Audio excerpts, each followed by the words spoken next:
janji saya kemarin di video yang unboxing sprocket Z-Race ini. Hari ini kita akan mendowngrade sprocket Z-Race ini yang dari awalnya dia adalah 9 speed. Nanti kita akan downgrade jadi 6 atau enggak 7 speed ya. Jadi seperti apa proses downgrade-nya nanti, apa aja yang mesti dibongkar, tetap ikutin video. Nanti kita bongkar sprocket Z-Race ini. Untuk nanti kita pasang di sepeda Troy ini, kita akan compare dulu untuk perbedaan baut pengikatnya ya. Jadi nanti mungkin untuk teman-teman yang mau aplikasi juga hal ini, nanti teman-teman ada gambaran untuk baut pengikatnya itu jenisnya yang mana nih. Dan nanti kita akan coba bongkar dulu untuk yang di sepeda elemen ini. Dia sprocketnya Sunrise. Nanti mungkin untuk kuncian ininya bakalan berbeda dengan yang Z-Race ini nih.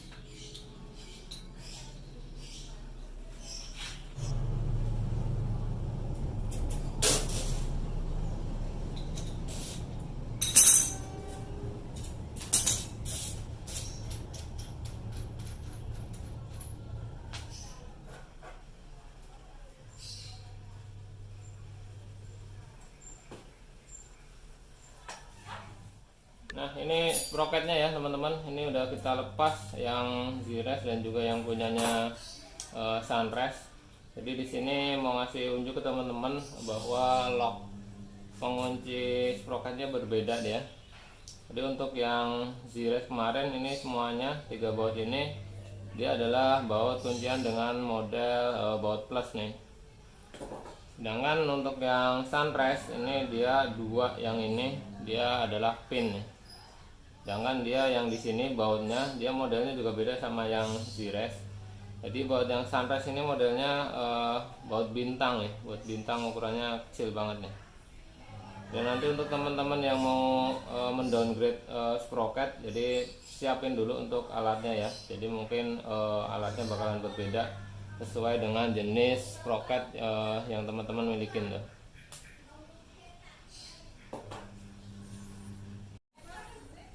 Oke, sekarang kita bongkar aja ya untuk sprocketnya. Jadi kita akan jadiin 6 atau enggak 7 speed. Jadi kita buka dulu untuk kuncian bautnya.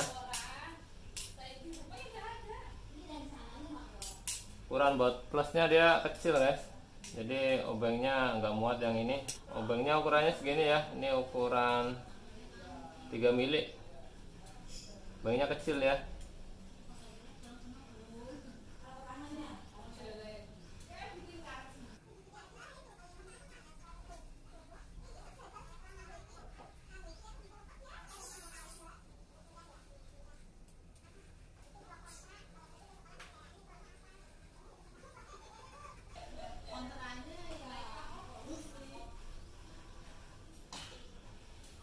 Nah ini ya bagian-bagiannya udah bisa kita lepas.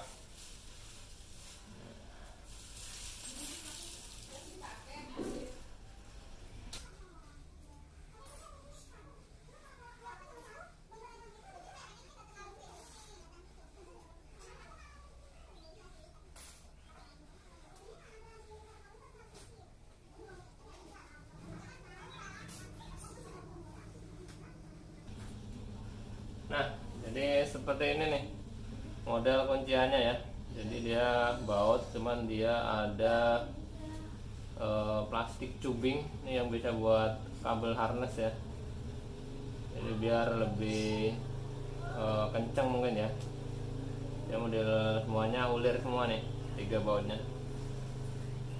Jadi sprocket ini dalamannya seperti ini ya. Ini ada touchnya, jadi masing-masing touch itu ada spacernya. Kalau ini dilihat semuanya bahannya karet nih ya.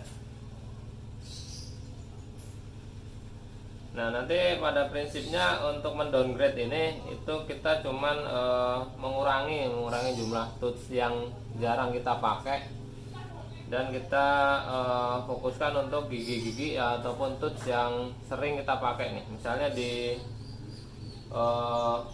speed bawah, speed tingginya itu kita mau pakai yang 11, 12, 13. Ini nanti itu yang mau kita pakai, terus nanti gigi yang jarang kita pakai itu bakalan kita keluarin ya. Jadi misalnya dari antara ini nanti mungkin gigi 23 dan 21 mungkin nanti yang akan kita keluarin nih. Nah, nanti secara prinsipnya ini kan sprocketnya 9 speed ya. 9 speed itu kan dia space-nya tetap nanti setelah downgrade harus lebar sprocketnya itu sama dengan kondisi yang semula nih. Jadi nanti kita ngakalinya kita pindahin untuk spacer yang ini, kita taruh di belakang gigi yang terbesar yang kita pakai nih. Nah, jadi yang ini kita lepas dulu untuk bautnya. Nah, kita taruh sprocketnya nih.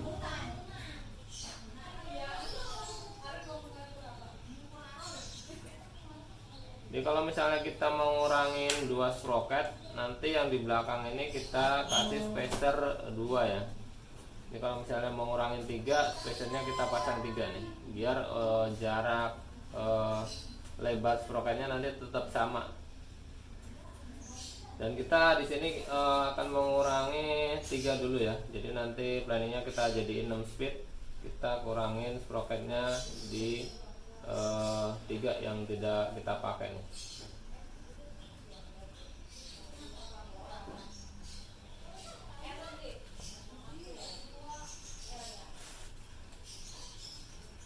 Nah, seperti ini ya. Ini udah 3. Terus nanti kita susun ulang untuk sprocket yang maksudnya gigi yang bakalan kita pakai untuk settingan nanti nih. Jadi nanti untuk yang gigi gede yang 25T ini tetap nanti bakal saya pakai. Ini untuk ini ya, mengantisipasi kalau misalnya nanti ketemu jalanan yang rada ekstrim nanjaknya, jadi masih bisa mengcover untuk jalanan yang elevasi tinggi.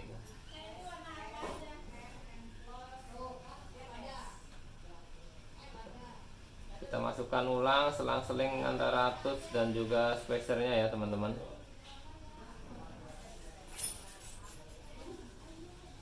Nah, sekarang kita tentuin dulu ya untuk gigi-gigi yang bakalan nanti kita copot yang kita pakai. Jadi di sini saya menentukan untuk yang 19T dan juga 23T. Ini nanti yang kita nggak dipakai nih. Nah, setelah itu kita atur ulang, susun ulang untuk sprocketnya ya, ngikutin dari gigi yang terbesarnya. Nah, yang jadi concernnya, yang jadi perhatian nanti jangan salah untuk ketika ngurutin gerigi ataupun coakan yang ada di sprocket ini ya. Di sini kan ada lock kecil nih kunciannya. Nah, ini nanti harus urut. Nah, seperti ini nih. Nah, dia ngurut lagi, karena nanti ketika kalau ada salah pemasangan dia nggak urut, nanti ketika kita masukin ke prehab itu dia nggak bakalan masuk, bakalan nyangkut ya. Jadi itu poin penting yang mesti diperhatiin ketika teman-teman mau aplikasi hal ini nih.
untuk gigi yang terakhir ini tuh pinnya nggak bisa full masuk ya.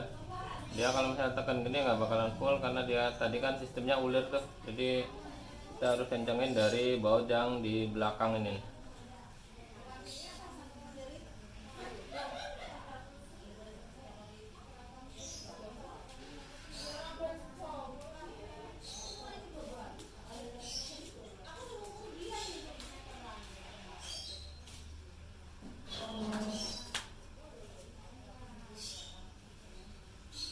Untuk yang model baut seperti ini tuh ketika proses pembongkarannya itu lebih mudah ya ketimbang tadi yang jenis sprocket sunrise yang dia kombinasi antara pin dan juga baut, dan juga jika dibandingkan dengan sprocket yang dari Shimano yang kebanyakan ininya pinnya dia memakai pin ya.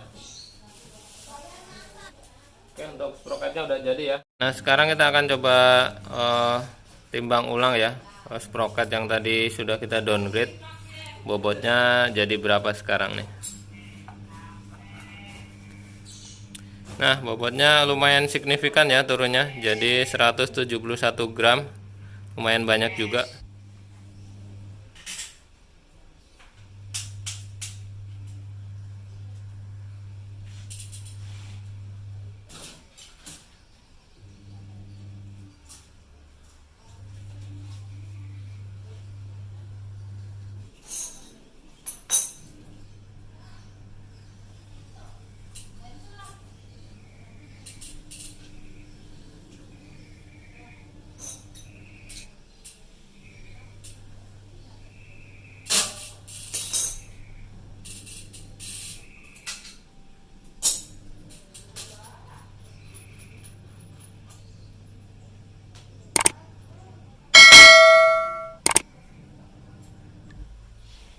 Ini udah jadi ya teman-teman untuk sprocket yang Zires yang tadi kita downgrade. Jadi di sini ada 5, itu 2, 3, 4, 5. Yang duanya nanti kita ambil dari cuknya nih. Jadi totalnya nanti ada 7 speed nih. Nah, sedikit tips nanti sebelum kita pasang ulang di freehubnya, nanti usahakan lapisan yang paling bawah yang langsung touch ke freehubnya itu nanti dikasih spacer yang dari besi ataupun aluminium seperti ini ya. Jadi tujuannya nanti ketika sprocket itu kita kencangkan, mengantisipasi untuk yang spacer yang paling belakang itu ada potensi pecah misalnya, itu nggak langsung lepas tapi ketahan sama spacer yang alloy ini nih. Oke, kita pasang lagi ke freehubnya.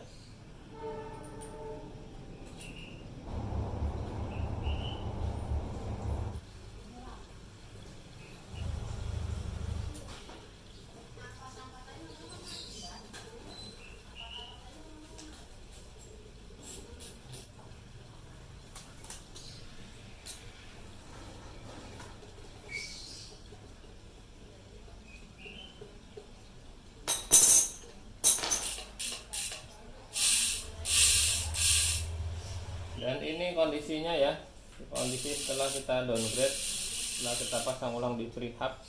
Jadi kondisinya seperti ini. Ini kita ambil gigi yang gigi di bawah ini kita ambil yang paling kecil ya. Ini nanti buat speed tuh biar lebih stabil. Sedangkan 2 yang di atas ini buat mengantisipasi kalau misalnya emang kita ketemu trek yang menanjak dengan elevasi yang lumayan tinggi ya.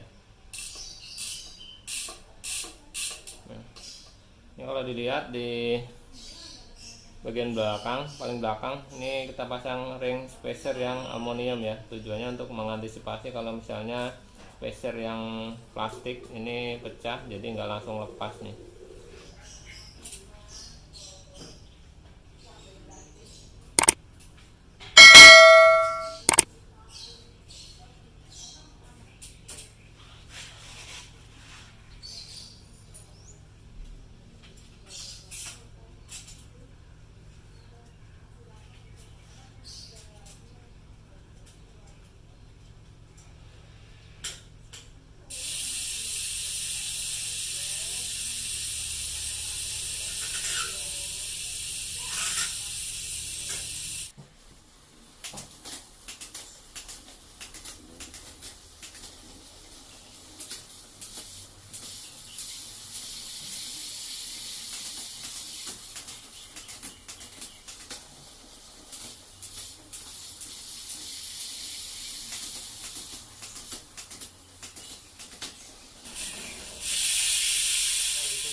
pasang di sepeda seperti ini, nanti kita cek lagi untuk setelan RD nya itu mungkin sedikit ada pergeseran ya. Jadi yang awalnya tadi 9 speed kita turunin jadi 7 speed nih.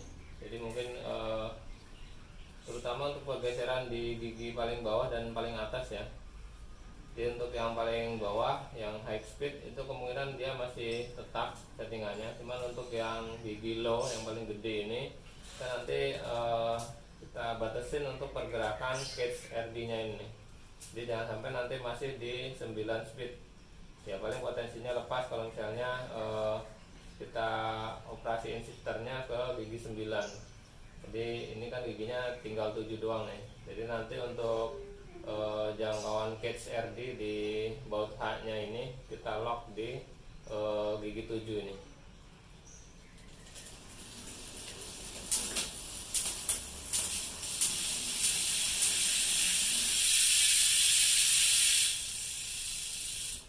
Nah nanti untuk baut low nya kita lock di posisi gear ke-7 ya, biar nggak bablas ke gigi 8 dan 9. Sebenarnya kalau emang sepedanya kita sendiri yang pakai itu kita bisa tahu ya batasan giginya sampai 7 nih. Cuma nanti kalau misalnya sepedanya tuh dipakai orang lain atau teman minjem, nanti potensinya ya paling bautnya lepas, rantainya lepas. Makanya kalau misalnya ini kita perlu setting untuk gigi yang paling rendahnya nih, yang paling gede nih. Mungkin catatannya itu doang sih ya ketika untuk operasional shiftingnya.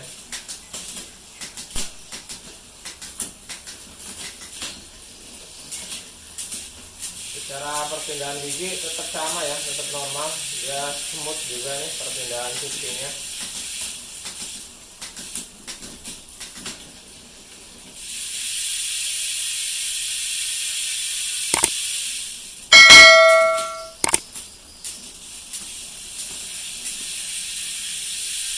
Nah mungkin nanti sedikit tips ya. Jadi dalam menentukan tooth gigi yang kita pakai, sebisa mungkin jarak antara tooth satu ke tooth yang lainnya itu tuh gapnya nggak terlalu jauh ya. Misalnya kan 11, 12, 13, 15. Nah ini masih sedikit ataupun gapnya kecil. Cuma nanti ketika memilihnya dari 15 langsung ke 21 misalnya, itu nanti mungkin perpindahan shiftingnya itu sedikit lebih lambat ya. Jadi kalau teman-teman yang suka ngebut tuh biasanya berasa banget untuk loss powernya nih. Jadi itu aja mungkin tipsnya ketika nanti menentukan tools mana yang bakalan kita pakai. Jadi sebisa mungkin jangan terlalu ngejeglok untuk perpindahan tooth satu ke tooth yang lainnya. Nah, jadi tujuan utama dari downgrade sprocket ini itu sebenarnya kalau saya pribadi ya, itu lebih mengurangi potensi cross chain ya. Cross chain ketika rantai ini buat ngejar gigi yang paling besar ataupun ngejar untuk gigi yang paling kecil nih. Karena idealnya kan rantai ini kan posisinya di tengah nih. Jadi kalau misalnya di 9 speed, 10 speed, nanti ketika dia mencapai gigi yang terbesar tuh biasanya kelihatan banget untuk rantainya tuh mereng tuh. Dan itu yang bisa disebut dengan teman-teman tuh cross chain ya. Jadi kendalanya kalau misalnya cross chain itu nanti potensi rantai lepas ketika dipakai di gigi yang gede di saat kondisi nanjak ataupun di gigi yang paling kecil ketika kondisi gigi kita pakai untuk speed tinggi tuh. Nah dengan downgrade sprocket ini hal itu tuh lebih terminimalisir nih. Jadi ketika teman-teman ngejar gigi yang paling gede seperti ini, itu kondisi rantai itu nggak terlalu miring. Ataupun nanti sebaliknya ketika teman-teman ngejar untuk gigi yang kecil, nah gigi yang kecil yang ketika teman-teman pakai buat kencang, ini kondisi rantai ya lebih lurus.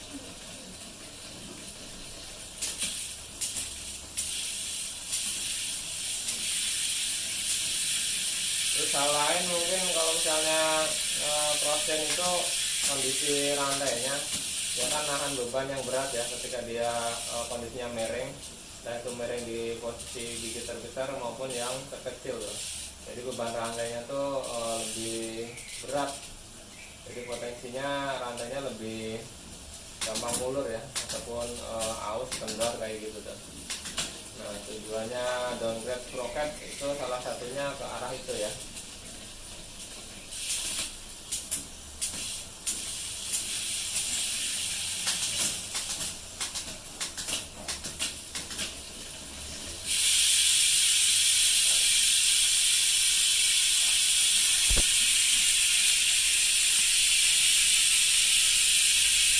Mungkin sekian dulu video kali ini ya teman-teman. Semoga video downgrade sprocket ini bermanfaat untuk teman-teman semuanya. Jadi kalau misalnya ada pertanyaan ataupun hal-hal yang kurang jelas, bisa nanti ditanyakan di kolom komentar ya. Oke, segitu aja. Jangan lupa support channel ini dengan cara like, share, dan subscribe ya teman-teman.